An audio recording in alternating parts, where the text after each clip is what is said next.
إن الحمد لله نحمده ونستعينه ونستغفره ونعوذ بالله من شرور أنفسنا ومن سيئات أعمالنا. من يهده الله فلا مضل له ومن يضلل فلا هادي له.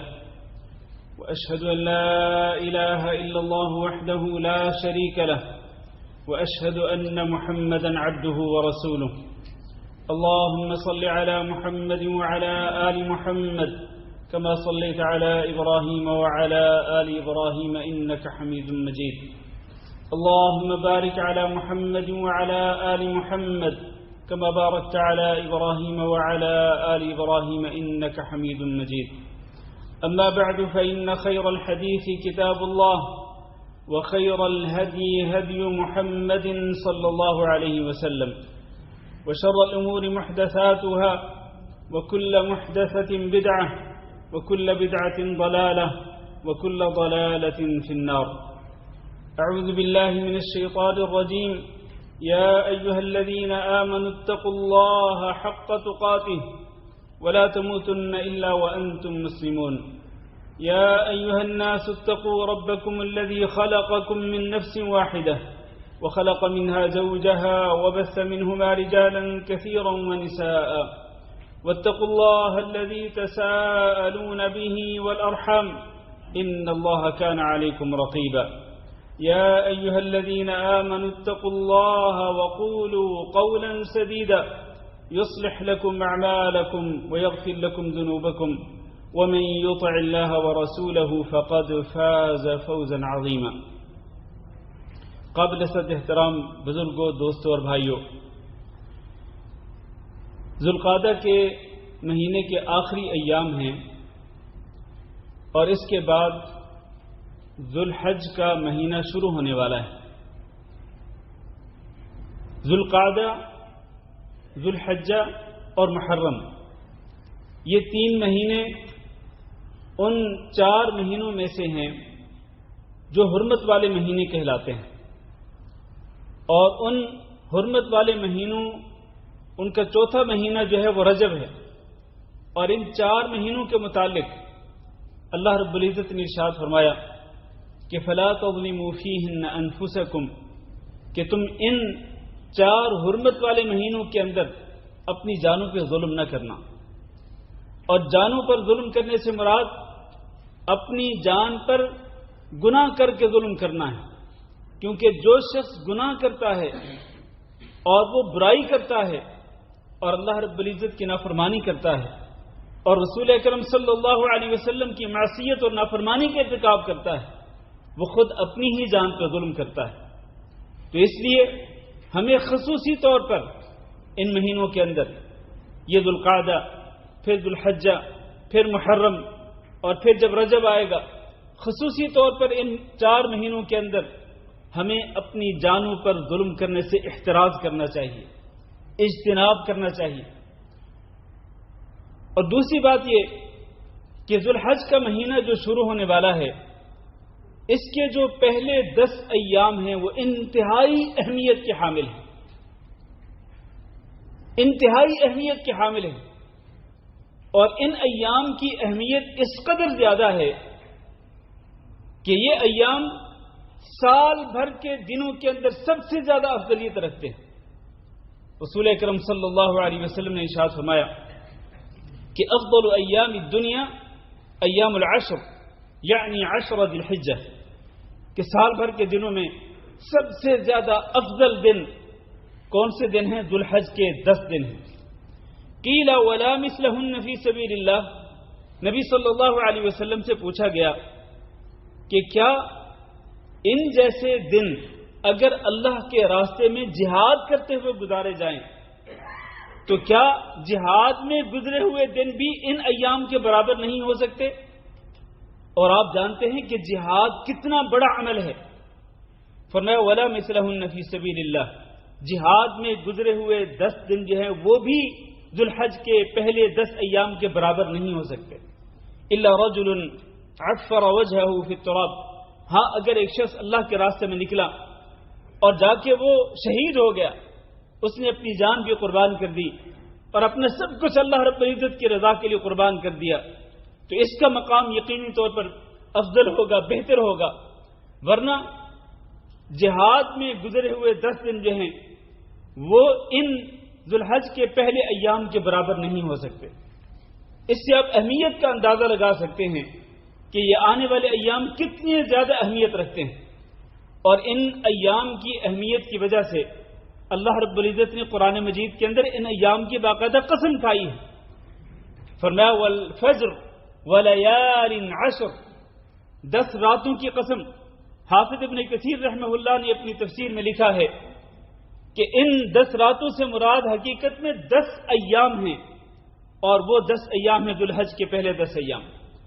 اور اللہ رب العزت کے ہاں جس چیز کی عظمت ہوتی ہے، جس چیز کا مقام و مرتبہ بہت بلند ہوتا ہے، جس چیز کی شان بہت زیادہ ہوتی ہے، اللہ اسی چیز کی قسم کھاتا ہے. تو اللہ تعالیٰ نے قرآن مجید کے اندر مختلف چیزوں کی قسمیں کھائی ہیں. ان میں سے ایک ولیال عشر، 10 راتوں کی قسم. یعنی 10 راتیں ان 10 ایام کے ساتھ، صرف 10 راتیں نہیں، 10 راتیں 10 ایام کے ساتھ، جو کہ ذوالحج کے پہلے 10 دن. میرے عزیز بھائیوں، ہمیں اس چیز کو اپنے دلوں کے اندر بٹھانا چاہیے اور ہمیں اس کی طرف توجہ دینی چاہیے. عام طور پر ہوتا کیا ہے؟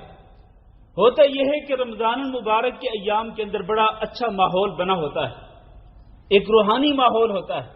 ہر بندہ نیکی کے کام کی طرف رغبت رکھتا ہے، شوق رکھتا ہے، ولولے جذبے کے ساتھ لوگ روزے رکھ رہے ہوتے ہیں، تراویح پڑھ رہے ہوتے ہیں، قرآن مجید کی تلاوت کر رہے ہوتے ہیں، دعائیں مانگ رہے ہوتے ہیں، توبہ کر رہے ہوتے ہیں، استغفار کر رہے ہوتے ہیں. لیکن وہ جو عظمت، وہ جو ماحول ہوتا ہے رمضان مبارک کے اندر، وہ ماحول ان 10 ایام کے اندر نظر نہیں آتا. حالانکہ یہ 10 ایام سال بھر کے دنوں میں، جن میں رمضان کے دن بھی آتے ہیں، ان تمام کے تمام مہینوں کے اندر سال بھر کے ایام میں سب سے زیادہ افضلیت ان 10 ایام کی ہے. اور پھر آپ جانتے ہیں نبی کریم صلی اللہ علیہ وسلم نے یہ بھی ارشاد فرمایا کہ ما من ایام العمل الصالح فيها احب الى الله من هذه الايام، کہ سال بھر کے ایام میں کوئی ایسے ایام نہیں کہ جن میں نیک عمل اللہ رب العزت کو سب سے زیادہ پسندیدہ ہو بنسبت ان ایام کے. یعنی ذوالحج کے پہلے 10 ایام کے اندر نیک عمل اللہ رب العزت کو جتنا محبوب ہوتا ہے اتنا محبوب سال بھر کے دنوں کے اندر نہیں ہوتا. کتنی اہمیت ہے. آپ کوئی بھی نیک عمل کریں گے، آپ نماز پڑھیں، آپ نفلی روزے رکھیں، آپ صدقہ خیرات کریں، آپ ذکر اذکار کریں، دعا کریں، تسبیحات پڑھیں، قرآن مجید کی تلاوت کریں، المہم یہ ہے کہ جو بھی نیک عمل کریں گے ان 10 ایام کے اندر، وہ نیک عمل اللہ رب العزت کو سال بھر کے اندر ہونے والے ایام کی نسبت وہ نیک عمل سب سے زیادہ اللہ کو محبوب ہوگا. اس لیے ہمیں ان ایام کو غنیمت سمجھنا چاہیے. ابھی سے میرے عزیز بھائیوں کمر بستہ ہو جائیں کہ آپ نے آنے والے ایام کو غنیمت سمجھنا ہے، اور غنیمت سمجھ کے ان ایام کے اندر بہت زیادہ عمل خیر کرنا ہے اللہ رب العزت کا تقرب حاصل کرنے کی خاطر. اور بلکہ ایک اور حدیث میں نبی صلی اللہ علیہ وسلم نے ارشاد فرمایا ما من عمل ازکى عند اللہ ولا اعظم اجرا من خیر يعمله في 10 ذی الحجہ. یہاں اس حدیث کے اندر اللہ کے رسول صلی اللہ علیہ وسلم نے 2 چیزیں ذکر کی ہیں.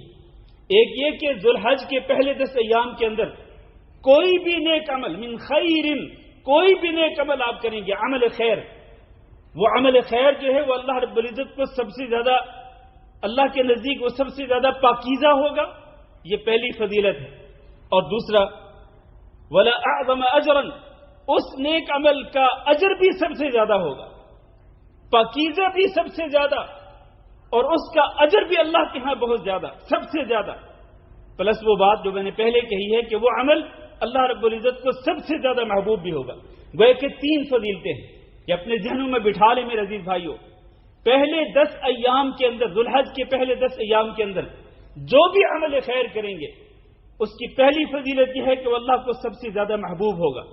دوسری فضیلت یہ ہے کہ وہ اللہ رب العزت کے ہاں سب سے زیادہ پاکیزہ ہوگا. تیسری فضیلت یہ ہے کہ اس کا اجر بھی سب سے زیادہ ہوگا۔ تو ان فضیلتوں کے ہوتے ہوئے کیا ہمیں پیچھے رہنا چاہیے؟ کیا ہمارے اندر جذبہ اور ولولہ پیدا نہیں ہونا چاہیے؟ شوق پیدا نہیں ہونا چاہیے؟ یقینی طور پر ایک سچا مسلمان جو ہے وہ اپنے دل کے اندر شوق پیدا کرتا ہے اور وہ رغبت رکھتا ہے۔ وَفِي ذَلِكَ فَلْيَتَنَافَسِ الْمُتَنَافِسُونَ، مقابلہ کرنے والوں کو، آگے بڑھنے والوں کو اسی سلسلے میں آگے بڑھنا چاہیے، ورنہ دنیا کے پیچھے تو ہم سارے لگے ہوئے ہیں، ہم سارے دنیا کے پیچھے لگے ہوئے ہیں، دوڑ لگی ہوئی ہے، لیکن کیا اعمال خیر کے لیے بھی کوئی دوڑ ہے؟ اعمال خیر کے لیے بھی کوئی مسابقت ہے، کوئی مقابلہ ہے؟ ایک بندہ سوچے کہ میں اس سے بڑھ کر نیک عمل کروں گا، فلاں سے بڑھ کر میں نیک عمل کروں گا۔ اور پھر میرے عزیز بھائیوں، آپ دیکھیں کہ ان ایام کے اندر کتنی فضیلتیں جمع ہو جاتی ہیں۔ انہی 10 ایام کے اندر وہ خوش نصیب لوگ، وہ لاکھوں لوگ، وہ چاروں طرف سے، دنیا کے چاروں طرف سے وہ مکہ مکرمہ کی طرف متوجہ ہوتے ہیں، اور ہر طرف سے یہ صدائیں بلند ہو رہی ہوتی ہیں، لبیک اللہم لبیک، لبیک لا شریک لک لبیک، ان الحمد والنعمت لک والملک لا شریک لک۔ فضاؤں کے اندر بھی یہی نعرے ہوتے ہیں، یہی آوازیں بلند ہوتی ہیں، زمین کے اوپر بھی یہی آوازیں بلند ہوتی ہیں، سمندروں کے اندر بھی یہی آوازیں بلند ہوتی ہیں، اللہ رب العزت کی توحید کا نعرہ بلند کیا جاتا ہے۔ میرے بھائیوں، یہ بڑے ہی عظیم ایام ہیں۔ انہی ایام کے اندر بہت سارے مسلمان بیت اللہ میں پہنچ کر عمرہ کی سعادت حاصل کرتے ہیں، اور انہی ایام کے اندر مناسک حج بھی ان کی ابتدا ہو جاتی ہے۔ اور حج جو ہے یہ اللہ رب العزت کے دین کے ارکان میں سے ایک بہت بڑا رکن ہے۔ اسی طرح انہی ایام کے اندر بہت ساری عبادات جمع ہو جاتی ہیں۔ ایک طرف حج ہو رہا ہے جو کہ دین کا فریضہ ہے، ایک طرف فرض نمازیں پڑھی جا رہی ہیں جو دین کا فریضہ ہے، اور ایک طرف صدقہ خیرات کیا جا رہا ہے، اور ایک طرف نفلی روزے رکھے جا رہے ہیں، تسبیحات پڑھی جا رہی ہیں، ذکر اذکار کیا جا رہا ہے، اور تو دعا کی جا رہی ہے، استغفار کیا جا رہا ہے۔ تو میرے بھائیوں، ان ایام کو غنیمت سمجھ کر ہمیں ان ایام کے اندر کثرت کے ساتھ نیک اعمال کرنے چاہیے۔ یہ ایام بار بار نصیب نہیں ہوتے، یہ خیر کے مواسم ہمیں بار بار نصیب نہیں ہوتے ہیں۔ ہمیں اپنی زندگی کی کوئی گارنٹی نہیں، کچھ پتہ نہیں کہ یہ ایام ہمیں نصیب بھی ہوں کہ نہ ہوں، اور کچھ پتہ نہیں کہ اس سال اگر نصیب ہوں تو اگلے سال نصیب ہوں گے کہ نہیں ہوں گے۔ تو اس لیے ہمیں آنے والے ایام کے لیے کمر بستہ ہو جانا چاہیے۔ میں 2-3 باتیں عرض کر کے اپنا خطبہ ختم کرتا ہوں۔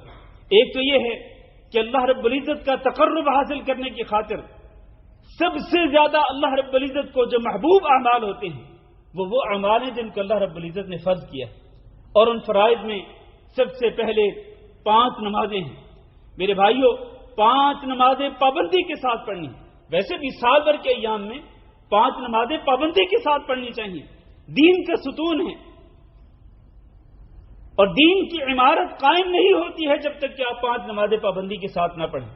اور آنے والے ایام کے اندر سب سے زیادہ اہمیت دین کے فرائض کو دیں، 5 نمازوں کو دیں، باقاعدہ جماعت کے ساتھ یہ 5 نمازیں ادا کریں، اور پھر اس کے ساتھ ساتھ جو نفل نمازیں ہیں ان میں بھی کثرت کے ساتھ جہد کریں، اجتہاد کریں، محنت کریں۔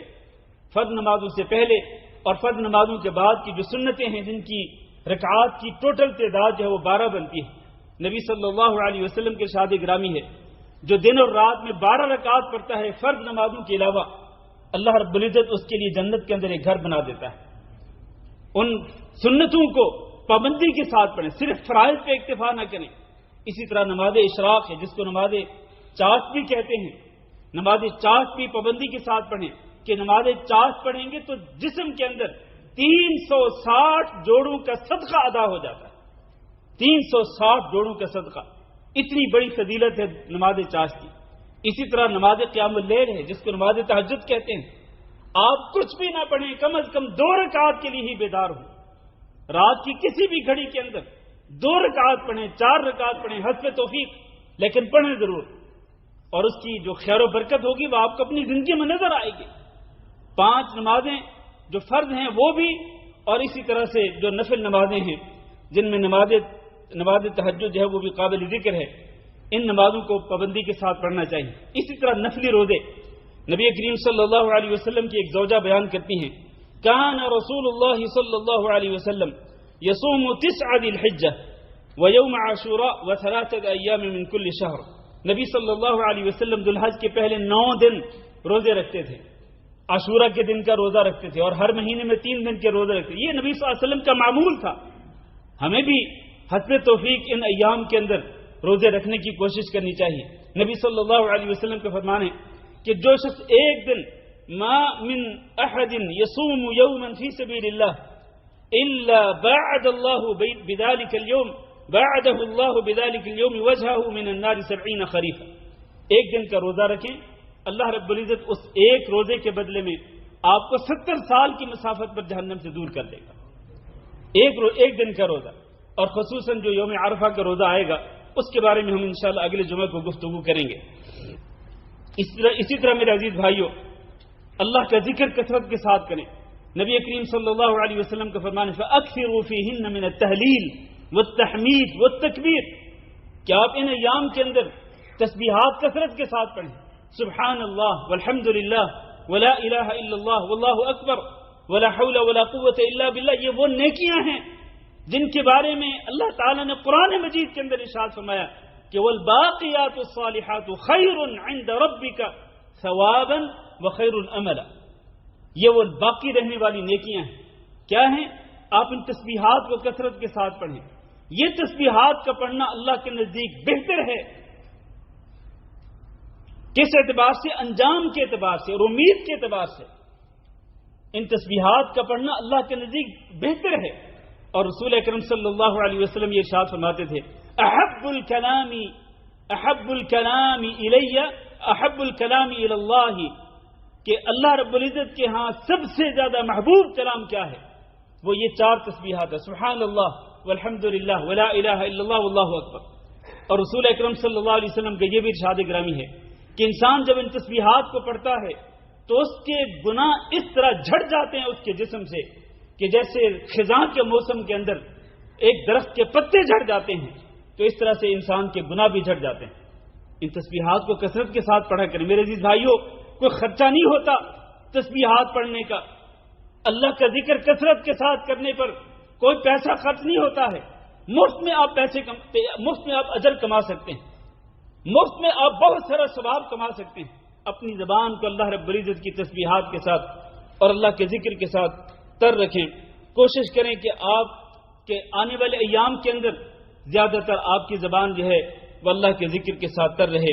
اللہ تعالیٰ سے دعا کرتے ہیں کہ اللہ رب العزت ہمیں آنے والے بابرکت ایام نصیب فرمائے، اور ان بابرکت ایام کو اللہ رب العزت ہم سب کے لیے باعث خیر و برکت بنائے. اور ان بابرکت ایام میں اللہ رب العزت ہمیں سچے دل کے ساتھ، صدق دل کے ساتھ اللہ ہمیں توبہ کرنے کی توفیق دے. میرے عزیز بھائیوں، یہ دن جو ہیں یہ توبہ کرنے کے دن بھی ہیں.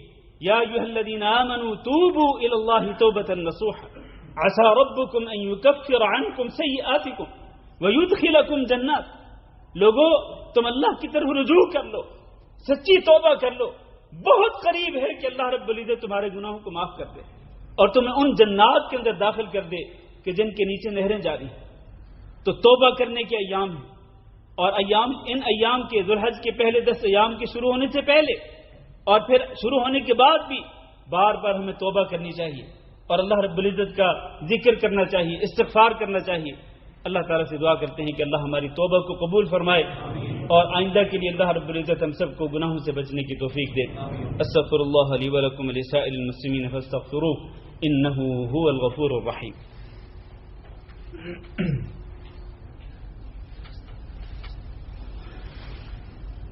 إن الحمد لله نحمده ونستعينه ونستغفره ونعوذ بالله من شرور أنفسنا ومن سيئات أعمالنا. من يهده الله فلا مضل له ومن يضلل فلا هادي له. وأشهد أن لا إله إلا الله وحده لا شريك له وأشهد أن محمدا عبده ورسوله. اللهم صل على محمد وعلى آل محمد كما صليت على إبراهيم وعلى آل إبراهيم إنك حميد مجيد. اللهم بارك على محمد وعلى آل محمد كما باركت على إبراهيم وعلى آل إبراهيم إنك حميد مجيد. أما بعد، عزیز بھائی اور دوستو، دو باتیں کر کے میں آج کا خطبہ ختم کرتا ہوں۔ پہلی بات یہ ہے کہ جو اعمال خیر آپ نے کثرت کے ساتھ کرنے ہیں، ان اعمال خیر میں سے ایک ایسا عمل جس کا اجر و ثواب بھی بہت زیادہ ہے، اس کا بھی آپ کو اہتمام کرنا چاہیے۔ وہ کیا ہے؟ وہ یہ ہے کہ 9 دن، اصل میں عشر ذو الحجہ کے جو پہلے 9 دن ہیں، کیونکہ 10واں جو دن ہوتا ہے وہ تو عید کا دن ہوتا ہے، لوگ اپنی اپنی عید کے اندر، قربانی کے اندر مشغول ہوتے ہیں اور میل جول میں ایک دوسرے کو مبارکباد دینے میں مشغول ہوتے ہیں۔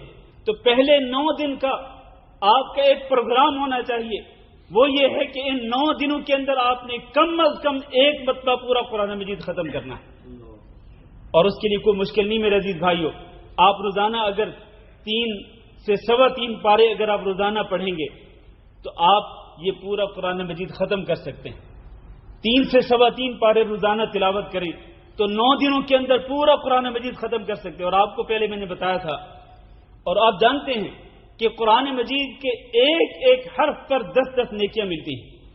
اور اگر یہ جو مصحف ہمارے سامنے ہے، یہ جو 20 صفحے والا مصحف ہے، مصحف مدینہ، اس کے 20 جو صفحات ہوتے ہیں ایک جز کے، ایک پارے کے، میں نے اندازہ لگایا ہے کہ اس میں اگر ایک صفحہ پڑھیں تو ایک صفحے میں تقریباً 500 حروف ہوتے ہیں، اور اگر 500 کو 10 سے ضرب دے تو 5000 ہوتے ہیں، 5000 نیکیاں۔ اور اگر 20 صفحات آپ پڑھیں گے تو آپ کو 1,00,000 نیکیاں ملیں گی، کم از کم 1,00,000، اس سے زیادہ بھی ہو سکتی ہیں، یقیناً ہو سکتی ہیں، لیکن کم از کم 1,00,000 نیکیاں آپ کما سکتے ہیں صرف ایک پارے کی تلاوت کرنے سے۔ اور اگر آپ روزانہ 3 پارے پڑھیں گے، 3,00,000 سے زیادہ نیکیاں آپ کما سکتے ہیں۔ میرے عزیز بھائی، دوسری بات عرض کرنا چاہتا ہوں، وہ آپ کے لیے تنبیہ ہے۔ نبی کریم صلی اللہ علیہ وسلم کے ارشاد گرامی ہے کہ تم میں سے جو شخص قربانی کرنے کا ارادہ رکھتا ہو تو ذوالحج کا چاند دیکھنے کے بعد وہ اپنے بال بھی نہ کاٹے اور اپنے ناخن بھی نہ کاٹے، یہاں تک کہ وہ قربانی کر لے۔ جب تک قربانی نہیں ہوگی، اس کی طرف سے وہ خود نہیں کرے گا یا اس کی طرف سے وہ قربانی نہیں ہوگی، اس وقت تک اس پر یہ پابندی ہے۔ یہ پابندی صرف گھر کے اس سربراہ پر ہے جو قربانی کرنے کا ارادہ ہو کہ ذوالحج کا چاند نظر آنے کے بعد نہ وہ بال کاٹ سکتا ہے اور نہ ہی وہ ناخن کاٹ سکتا ہے۔ اللہ تعالیٰ سے دعا کرتے ہیں کہ اللہ آنے والے ایام کی خیر و برکت ہم سب کو نصیب فرمائے، اور اللہ ہمیں ان ایام کے اندر زیادہ سے زیادہ اعمال خیر کرنے کی توفیق دے، اور اللہ ہم سب کو گناہوں سے بچنے کی توفیق دے۔ اللہم اعز الاسلام والمسلمین واذل الشرک والمشرکین، اللہم اغفر لنا وللمؤمنین والمؤمنات وللمسلمین والمسلمات الاحیاء منهم والاموات۔ اللهم إنا نسألك العفو والعافية والمعافاة الدائمة في الدنيا والآخرة. اللهم إنا نسألك رضاك والجنة ونعوذ بك من سخطك والنار. اللهم فرج هم المهمومين ونفس كرب المكروبين واقض الدين عن المدينين واشف مرضانا ومرضى المسلمين. اللهم آمنا في أوطاننا واجعل هذا البلد آمنا مطمئنا وسائر بلاد المسلمين. عباد الله، إن الله يأمر بالعدل والإحسان وإيتاء ذي القربى وينهى عن الفحشاء والمنكر والبغي يعظكم لعلكم تذكرون. سبحان ربك رب العزة عما يصفون وسلام على المرسلين والحمد لله رب العالمين.